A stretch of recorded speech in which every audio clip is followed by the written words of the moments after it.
Snapped my key to my car, so I didn't have a way to start up, so I just used the parking light switch.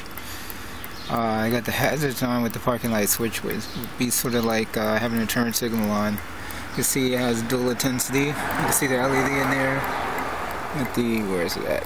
Dual intensity right there. And the driver's side, same thing.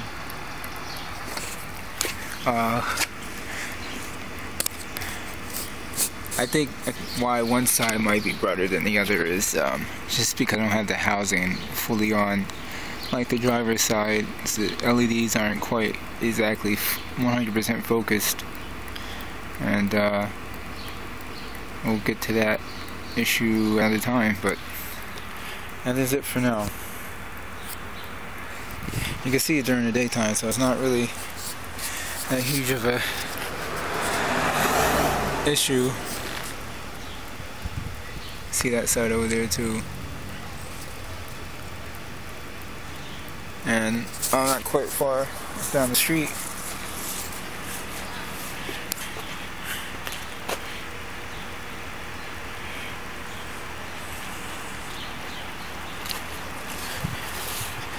Yeah, you can definitely hear it. You can hear the clicking from here, but I guess with the engine running and whatnot, shouldn't be much of a deal.